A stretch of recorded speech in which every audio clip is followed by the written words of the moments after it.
بسم اللہ الرحمن الرحیم ایاک نعبد و ایاک نستعین۔ میرے پاکستانیوں، آج میرے اوپر 2 اور کیسز ہو گئے۔ میں 150 تو کراس کر ہی چکا تھا۔ 6 کیسز جب میں جیل کے اندر تھا، جب میں نظر بند تھا، اس وقت میرے اوپر 6 اور کیسز کیے گئے اور آج 2 اور کیسز آ گئے۔ لیکن میں صرف یہ جو کوئٹہ کا کیس ہے، میں ذرا صرف اپنی قوم کو بتانا چاہتا ہوں کہ یہاں کس طرح کا مذاق ہو رہا ہے۔ یعنی اس ملک سے جو کیا جا رہا ہے سارے انصاف کے نظام سے، مجھے حیرت ہوتی ہے کہ ہم نے ابھی کتنا اور نیچے گرنا ہے۔ یعنی کوئی ہمیں اس چیز کا اندازہ نہیں ہے کہ جو حکومتیں چلتی ہیں ان کی وہ چلتی ہیں جس کو انگریزی میں کہتے ہیں مورل اتھارٹی، اخلاقی قوت پہ حکومتیں چلتی ہیں۔ اور جمہوریت تو چلتی اخلاقی قوت پہ ہے، کیونکہ جمہوریت کے پاس تو فوج نہیں ہوتی۔ جدھر سے ہم نے یہ سسٹم لیا ہے، یہ جو پارلیمنٹری ڈیموکریسی کا ہے، وہ برطانیہ ہے۔ برطانیہ کے اندر صرف ان کی اخلاقیات دیکھ لیں کہ ان کا پرائم منسٹر بورس جانسن جو بھاری اکثریت سے جیتا تھا، صرف ایک چیز کے اوپر کہ جی اس نے کرونا کے دنوں میں جب سوشل ڈسٹنسنگ تھی، جب لوگوں کو کہا تھا اکٹھے نہ ہو، اس نے اپنی آفس کے بعد لوگوں کو جمع کر لیا۔ اس کے اوپر ایک پرائم منسٹر بھاری اکثریت سے جیتا ہوا ادھر سے شروع ہوا اور اس کو ریزائن کروایا پرائم منسٹرشپ سے۔ ایک ان کا پرائم منسٹر تھا ہیرلڈ میکملن، اس کا جھوٹ پکڑا گیا، اس کو ریزائن کروا دیا۔ کیونکہ ان کی جو جمہوریت ہے اس کی بنیاد رکھی ہوئی ہے اخلاقیات کے اوپر، کہ جو اوپر پہنچ جاتے ہیں، جو حکمران طبقہ بن جاتا ہے، وہ اپنی مثال سے قوم کو چلاتا ہے، وہ ڈنڈے سے نہیں چلاتا، کیونکہ وہاں انسان ہیں، آزاد ہیں، وہ جانور نہیں ہیں جو ڈنڈے مار کے ان کو کبھی ادھر کر دو کبھی ادھر کر دو۔ ہم جو آج جدھر جا کے کھڑے ہو گئے ہیں، کیا مجھے بتاؤ کہ ہمیں اندازہ ہے کہ ہم اپنے ملک کو کتنا نقصان پہنچا رہے ہیں؟ کیونکہ جو قومیں ہیں معاشی طور پہ بعد میں مرتی ہیں، پہلے اخلاقی تباہی ہوتی ہے قوم کی۔ پہلے جب ایک قوم امر بالمعروف سے ہٹتی ہے تو ادھر سے اس کی تباہی شروع ہوتی ہے۔ اور جب ان کی بنیاد رکھی جاتی ہے عظیم قوموں کی، تو وہ مدینہ کی ریاست پہ 2 چیزوں پہ رکھی گئی تھی: عدل اور انصاف، اور انسانیت، اور انسانیت کے ساتھ امر بالمعروف، سچ کے ساتھ، حق کے ساتھ کھڑے ہو، بدی کے خلاف ہو۔ موریلٹی کے اوپر، اخلاقیات کے اوپر قوم کی بنیاد رکھی گئی تھی۔ تو یہ کیس کیا ہے؟ اب یہ ذرا جو لیٹسٹ میرے پہ کیس ہوا ہے،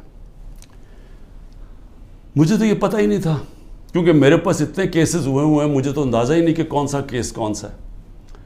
مجھے صرف اتنا پتا ہے کہ بلوچستان میں کسی نے کیس کیا ہوا ہے، اور وہ ایسا فولش کیس ہے کہ اس کی کوئی حیثیت ہی نہیں ہے، اس کے اوپر میں نے کبھی توجہ ہی نہیں دی۔ وہ کیس کیا ہے؟ قاسم سوری رولنگ دیتا ہے کہ جناب یہ مراسلہ، یہ جو سائفر آیا ہے وہاں سے، اس کے ہوتے ہوئے بیرون ملک کی مداخلت ہوئی ہے ہمارے افیئرز میں، اور اس میں لکھا ہوا ہے کہ عمران خان کو عدم اعتماد میں شکست ہو۔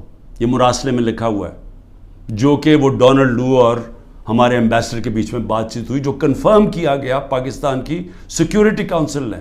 پھر جب شہباز شریف بنا پرائم منسٹر، پھر سیکیورٹی کونسل میں ایمبیسڈر کو، اسد مجید کو بلایا گیا۔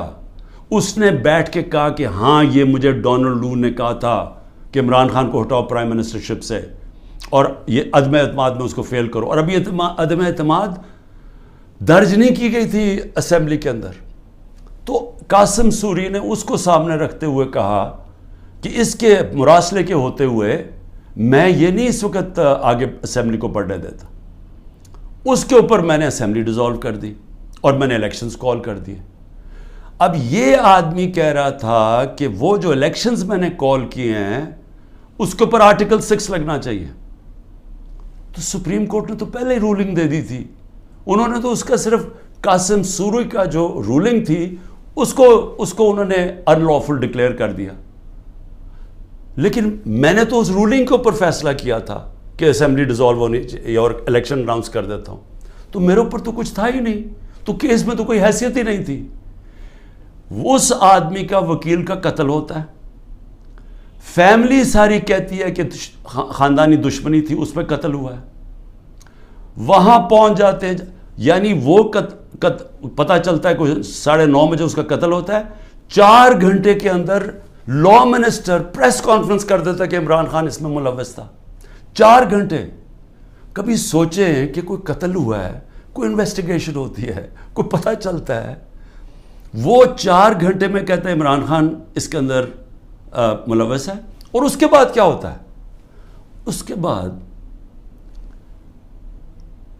آئی جی اٹھاتا ہے اس کے بیٹے کو, رات تک آئی جی اس کو اپنے پاس رکھتا ہے, اور اس سے پھر ایک اور سٹیٹمنٹ آ جاتی ہے کہ جی یہ عمران خان نے قتل کروایا میرے باپ کو.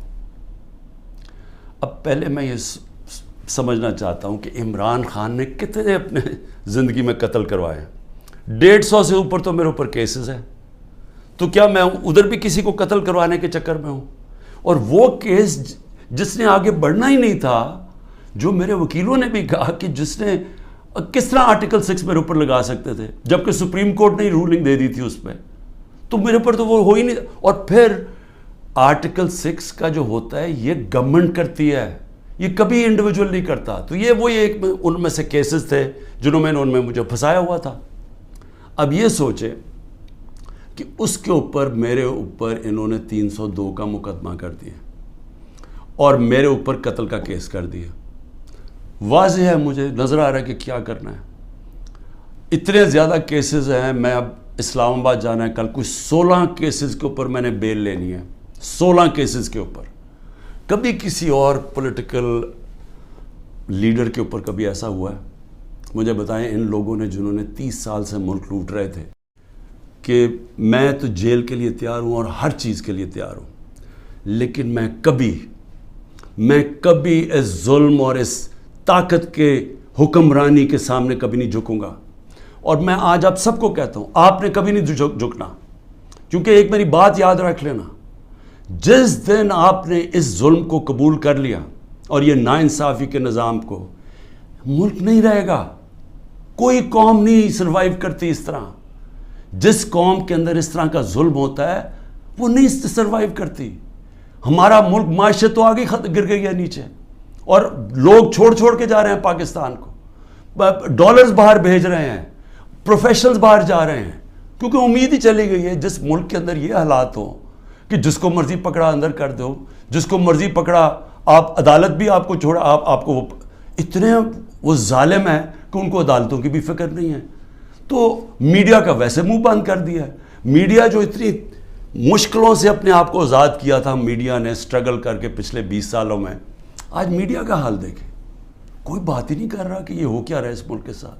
سو اس لیے میں اپنی ساری قوم کو پھر سے یہ پیغام دینا چاہتا ہوں کہ میں آخری سانس تک اس ظلم کے نظام کا مقابلہ کروں گا. جب تک میرے ملک میں حقیقی آزادی نہیں آئی, میں اس کی جد و جہد کروں گا. جو مرضی کر لیں, جیلوں میں ڈالیں, جو مرضی کریں, دھمکیاں دیں. سیکیورٹی میری ساری لے لی ہے. جو میرا سیکیورٹی کا جو چیف تھا کرنل آصف, وہ غائب ہوا ہے. جو گاڑیاں تھیں, جو سیکیورٹی کی 2 گاڑیاں ساتھ جاتی تھیں, ان کو پولیس اٹھا کے لے گئی ہے. یہاں سارا جو ہمارے ساتھ جو احمد نیازی جو بھی لوگ تھے سب چھپے ہوئے ہیں, کیونکہ ان کے اوپر FIRs کر دی ہیں. اور پھر یہ سمجھتے ہیں کہ شاید اس کی وجہ سے میں ان کے پاس جاؤں اور کہوں کہ جی مجھے معاف کر دو, کہ میں نے آزادی کی بات کی تھی, مجھے معاف کر دو. اور میں آپ قوم کو بھی کہنا چاہتا ہوں, کبھی نہ اس نظام کو قبول کرنا. جس دن آپ نے اس کے سامنے اپنا سر جھکا دیا, آپ کا کوئی مستقبل نہیں رہے گا پاکستان میں. پاکستان زندہ باد.